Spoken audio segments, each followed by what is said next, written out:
Hello student, start करता हूँ कक्षा 10वीं मैथ 2023-24 अध्याय 1 वास्तविक संख्याएं। इसका अपन बेसिक पढ़ेंगे। कल से अपन क्वेश्चन देखेंगे। ठीक है, बेसिक इसका पढ़ लेते हैं पूरा, कल से क्वेश्चन देखेंगे। आपको पूरी वीडियो को देखना है। यदि पसंद आए तो लाइक, शेयर और सब्सक्राइब जरूर करना है, जिससे आने वाली वीडियो का नोटिफिकेशन आपको मिल सके। हेलो स्टूडेंट, चैप्टर 1 से है। पहली परिभाषा, प्राकृतिक संख्याएं वे संख्याएं जिनसे वस्तुओं की गणना की जाती हैं प्राकृतिक संख्या कहलाती हैं तथा इनके समुच्च को n से प्रदर्शित करते हैं। मतलब इनको n से प्रदर्शित करते हैं, जैसे n बराबर 1 2 3 4 5, तो अनंत तक इसको मान सकते हैं। ठीक है, गिनती में जो भी अपन संख्याएं प्रयोग करते हैं उनको सबको प्राकृतिक संख्याएं कहते हैं। आगे क्या लिखा, शून्य को प्राकृतिक संख्या नहीं माना जाता क्योंकि हम संख्या 1 से गिनना आरंभ करते हैं, इसलिए एक प्रथम एवं सबसे छोटी प्राकृतिक संख्या होती है। वह शून्य को अपन प्राकृतिक संख्या नहीं मानते हैं। ठीक है, सभी प्राकृतिक संख्या धनात्मक होती है। जितनी प्राकृतिक संख्या होती है सब धनात्मक होती हैं। ठीक है, दूसरी देखते हैं। दूसरी अपनी पूर्ण संख्या, इसको कहते हैं होल नंबर। जब प्राकृतिक संख्याओं में शून्य को भी सम्मिलित कर लिया जाता है तब वे संख्या पूर्ण संख्या कहलाती हैं तथा उनके समुच्च को W से प्रदर्शित करते हैं। पूर्ण संख्याओं को अपन W से प्रदर्शित करते हैं।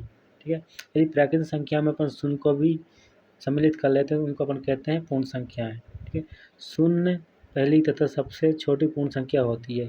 शून्य पहली तथा सबसे छोटी पूर्ण संख्या होती है। देखिए तीसरी पूर्णांक संख्या, प्राकृतिक संख्याओं में उनकी ऋणात्मक संख्याओं तथा शून्य को भी सम्मिलित करने पर जो संख्या प्राप्त होती है पूर्णांक संख्या कहलाती हैं। इसको अपन I से प्रदर्शित करते हैं। ठीक है, प्राकृतिक संख्या में यदि अपन शून्य को भी सम्मिलित कर लें और माइनस की संख्या भी ले लें तो उनको अपन कहते हैं पूर्णांक संख्या। पूर्णांक संख्या धनात्मक, ऋणात्मक तथा शून्य भी होती हैं। ठीक है, आगे देखते हैं। सम संख्या इवन नंबर, वे संख्याएं जो 2 से पूर्णतः विभाजित हो जाती हैं सम संख्या कहलाती हैं। मतलब 2 से जिस संख्या पूरा भाग चला जाता है उसको अपन सम संख्या कहते हैं। जैसे 4 में अपन 2 का भाग करते हैं, 2 दूनी 4, पूरा गया ना। ठीक है, ये अपनी सम संख्या कहलाती हैं। विषम संख्याएं ओड नंबर, वे संख्याएं जो 2 से पूर्णतः विभाजित नहीं होती विषम संख्या कहलाते हैं। जैसे 3 1 है, 3 है, 5 11 17, ये 2 से पूर्णतः विभाजित नहीं होती, विभाजित तो हो जाती है लेकिन पूर्णतः विभाजित नहीं होती। प्रत्येक विषम संख्या का इकाई अंक 1 3 5 7 9 में से कोई एक अंक होता है। जैसे कोई 721 समझ लो अपनी, इसमें लास्ट अंक अपना 1 है तो ये अपनी विषम संख्या है। जैसे अपन और देखते हैं 447 में लास्ट अंक अपना इकाई अंक है 7, ये भी अपनी विषम संख्या है। आगे देखते हैं।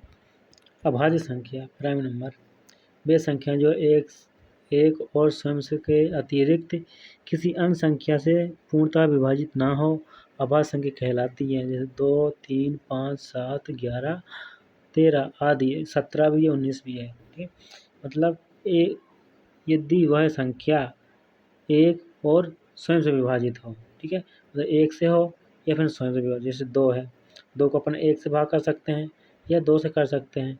ठीक है, जैसे 3 को अपन 1 से भी भाग कर सकते हो, 3 को 3 से भी भाग कर सकते हैं। ठीक है, तो अपनी अभाज्य संख्या कहलाएगी। केवल 2 ऐसी सम संख्या है जो अभाज्य तथा सबसे छोटी अभाज्य संख्या भी है। ठीक है, सातवीं अपनी भाज्य संख्या, वे संख्या जिनका एक व स्वयं के अतिरिक्त कम से कम एक और गुणनखंड हो भाज्य संख्या कहलाती है। ये 4 12 16 21 आदि, ये भाज्य संख्या। इसमें 1 का तो भाग जाएगा ही, 1 के बाद अपना 2 का भी चला जा सकता है, 3 का भी जा सकता है। मतलब ये अभाज्य संख्या से जस्ट उल्टी होती है। ठीक, जैसे 4 लिखा हुआ है, 4 में अपन किसका भाग देख सकते हैं? 1 का भी भाग देख सकते हैं, 2 का भी दे सकते हैं, 4 का भी दे सकते हैं। और 12 है अपनी, 12 में किसका दे सकते हैं? 1 का भी, 2 का भी, 3 का भी दे सकते हैं, 4 का भी दे सकते हैं, 6 का भी दे सकते हैं और 12 का भी दे सकते हैं। ठीक है, तो अपनी भाज्य संख्या कहलाती हैं। ये पढ़िए, एक ना तो भाज्य संख्या और ना ही अभाज्य संख्या। एक अपन भाज्य संख्या भी नहीं कह सकते और अभाज्य संख्या भी नहीं कह सकते। भाज्य संख्या सम व विषम दोनों हो सकती हैं। भाज्य संख्या है वो सम भी हो सकती हैं और विषम भी हो सकती है। यह अपनी सहभाज्य को प्राइम नंबर, ठीक है। ऐसी दो या अधिक प्राकृतिक संख्या जिसमें एक के अतिरिक्त कोई अन्य उभयनिष्ठ ना हो सहभाज्य संख्या कहलाती हैं। जैसे 2, 3, 5, 9, 11, 16, 21, 65 आदि। जैसे ये दो संख्या है, इसका अपन गुणनखंड कहते हैं, ठीक है। जो अपने उभयनिष्ठ यदि एक आता है दोनों में, ठीक है, मासा लेते हैं अपना महत्तम समार्थक, उसमें अपना दोनों का एक आता है, तो अपन इसको मान सकते हैं सहभाज्य संख्या है। जैसे 2 है, अपन 2 का पहले करते हैं, 2 एकम 2, इसमें 3 है, 3 का भी कर लेते हैं, 3 का गुणनखंड करते हैं, 3 एकम 3। फिर लिखेंगे 2 का मासा, 2 अपना 2 से भी कट रहा है, 1 से भी, ठीक है। और अपना 3 का लेते हैं, 3 का क्या रहेगा, 3 और 1, कौन कौन सा पहाड़ है, इसमें एक उभयनिष्ठ है, ठीक है। यदि अपने उभयनिष्ठ एक आता है तो वह सहभाज्य संख्या कहलाती है। जैसे ए वाला भी आप देख सकते हैं,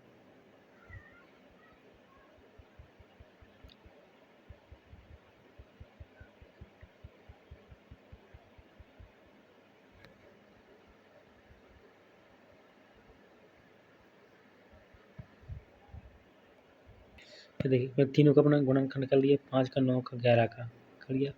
5 देखिए 1 के पहाड़ में भी आ रहा है, 5 के में भी आ रहा है, 9 है 1 के पहाड़ में भी आ रहा है, 3 के में भी आ रहा है और 9 के में भी आ रहा है, और 11 है अपना 1 के में भी आ रहा है और 11 के में, तो एक है उभयनिष्ठ आ रहा है तीनों में, ठीक है। यदि किसी भी 2 या 2 से अधिक संख्याओं का उभयनिष्ठ एक आता है तो उसे अपन सहभाज्य संख्या कहते हैं, ठीक है। देखते हैं अगली अपनी परिमेय संख्या, वे संख्या जिन्हें p/q के रूप में व्यक्त किया जा सके। परिमेय संख्या वे संख्या जिन्हें p/q के रूप में व्यक्त किया जा सके परिमेय संख्या कहलाती हैं, जहाँ p और q दोनों पूर्णांक हैं तथा q नॉट इक्वल टू 0, मतलब q अपना 0 के बराबर नहीं होगा। जैसे 3/5, 7/9 आदि। प्रत्येक पूर्णांक संख्या एक परिमेय संख्या कहलाती है। जितनी पूर्णांक संख्या होती हैं वो परिमेय संख्या कहलाती हैं, ठीक है। जैसे 1/2 हो गया अपना, 4/5 हो गया, ठीक, और 2/0 ये अपना पूर्णांक नहीं कहलाए, मतलब ये अपनी परिमेय संख्या नहीं कहलाए, क्योंकि ये अपना p हो गया, अपना q हो गया, और यहाँ क्या लिखा हुआ है कि q बराबर नहीं है 0 के, तो अपनी पूर्णांक संख्या नहीं कहलाएगी। और 4 अपनी पूर्णांक संख्या, बटे हम अपना 1 लिख सकते हैं, ठीक है। और रूट में भी कुछ संख्या आती हैं, जैसे 9, ये अपनी पूर्णांक संख्या कहलाएगी, सॉरी मतलब परिमेय संख्या कहलाएगी। क्यों, क्योंकि 3 पूर्ण वर्ग है, ठीक है। 9 है ना, पूर्ण वर्ग है 3 का, ठीक है, तो अपन 3 को लिख सकते हैं 3/1, तो अपनी परिमेय संख्या कहलाएगा, ठीक है। तो देखते हैं अपरिमेय संख्या। अपरिमेय संख्या वे संख्या जिन्हें p/q के रूप में व्यक्त नहीं किया जा सकता अपरिमेय संख्या कहलाती है, जहाँ p और q पूर्णांक है तथा q इक्वल नहीं है 0 के, √2, √5, √7 आदि, ठीक है। पाई भी एक अपरिमेय संख्या है, क्योंकि इसका मान होता है 22/7। इसको हम सॉल्व करेंगे तो इसका मान निकलता ही जाएगा, कभी ख़त्म नहीं होगा इसका मान, ठीक है। जैसे रही अपरिमेय संख्या, जैसे √2, ठीक है, ये 2 किसी का पूर्ण वर्ग नहीं है, तो इसको अपन अपरिमेय संख्या कहते हैं। जैसे √5, ठीक है, ये भी अपनी अपरिमेय संख्या है। √7 है, ठीक है, अपनी परिमेय संख्या। √3 है, ये अपनी अपरिमेय संख्या।